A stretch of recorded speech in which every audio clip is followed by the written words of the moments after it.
Real estate burdened with taxes and always confused about what's right, what's not. There is quite a bit of confusion now over government's decision to impose value-added tax on developers operating across the country.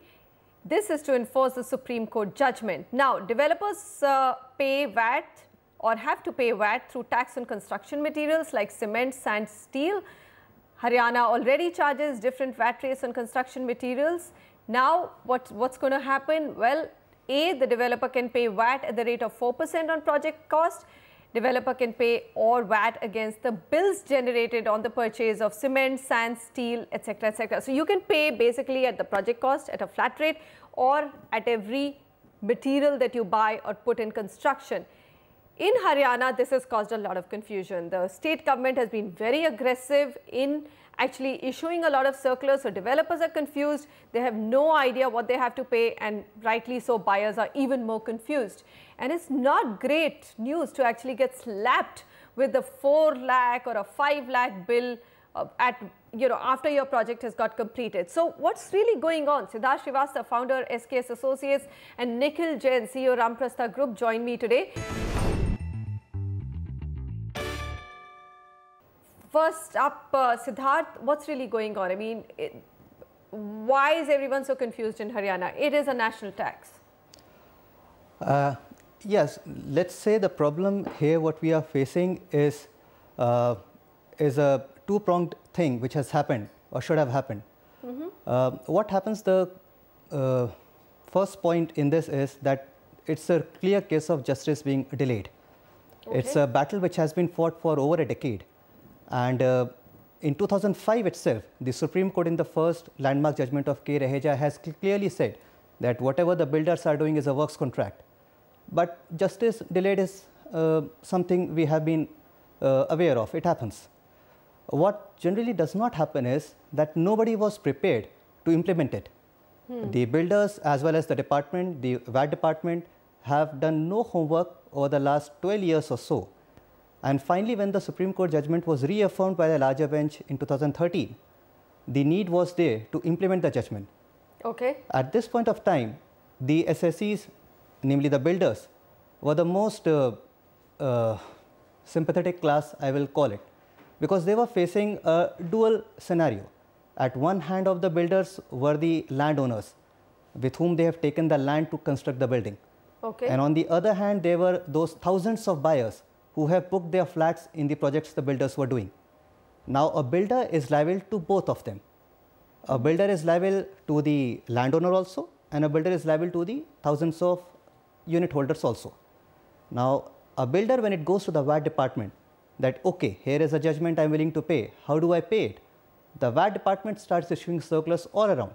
From 2013, 14, 15, under Haryana VAT Act, there have been so many instructions issued, amendments made into the Act and rules, that a builder is totally at sea as to how the tax is to be paid. Now see, the builder has to assess the tax on two fronts. Against the landowner. We got that point. Okay, yeah. So let me get Nikhil's viewpoint as well. He is in the business. Nikhil, what's going on? I mean, builders are confused. Even buyers now have to, it's not as if the builders can absorb that tax, so it has to get passed on to the buyers. What's really going on? Buyers who've already finished paying, let's say, almost 100% of the project cost, do they also have to shell out extra VAT now? Yeah, so what the Supreme Court judgment has done is the VAT has been implemented retrospectively. As a result of that, there is a confusion all around as to what will happen regarding the projects that have been handed over or which have been completed, or which the registries have been done in favors of the buyer. Okay. Second, this has also led to multiple taxation. If you see, when a developer is buying a construction material, cement, steel are highly taxed materials, and any construction item is taxed.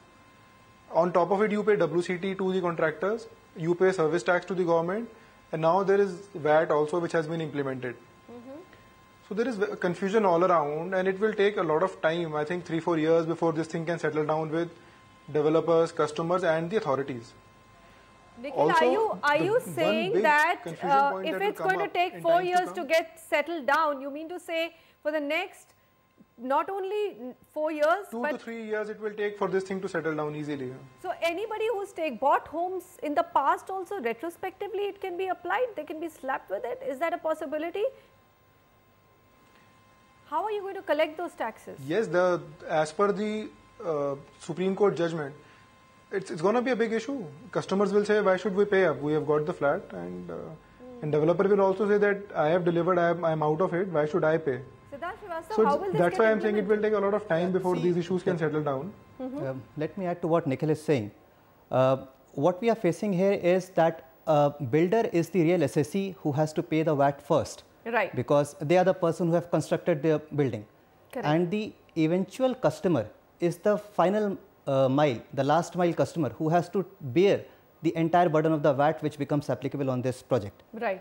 Now, the confusion here is that the Supreme Court judgment has allowed the State VAT Department to tax only a small part of the total project, which is the goods part. Only the goods can be taxed by the State VAT Departments. Okay. Now, the VAT Department need to find out a mechanism how to extract the goods part and tax only the goods part. Oops. They are not able to identify what are the other considerations which have flown into this project. Okay. What are the cost for services, stamp duties, because of which what Nikhil is saying, a double taxation is arriving. Okay. All right. Nikhil, final view. Is there a way that this can be resolved? As of now, and with the current law, there is no way it can be resolved easily. So are you saying that this has to be just repealed? Otherwise, I mean, where do governments actually repeal taxes? So not repeal. First thing, it has to be made prospective, effective a certain date, and it cannot be a date 4 years from 4 years ago. So retrospective. Secondly, is there not has to be allowed. clarity into what you are allowing as land, what you allow as land rebate, and various other items you need to clarify as. And thirdly, the biggest confusion point I see, like service tax is very clear that whatever is the price, 4% is added on top of it. In VAT, there are multiple options which will lead to different effective VAT rates for all customers. So we at Ramprastha maybe based on our costing pattern, we may come out with X percentage. Some other developer may come out with X minus 2. Some may come out with X plus 3. Right. So the customers will start comparing, and they will then start doubting the developer. Absolutely. It seems to me as an accounting mess, an accounting nightmare right now. Gentlemen, thank you very much for coming in. We'll follow this story a bit more closely. I think we need to get some answers from the Haryana authorities and the government on what's really going on. I mean, there's no other way to resolve this. Thanks very much for joining us.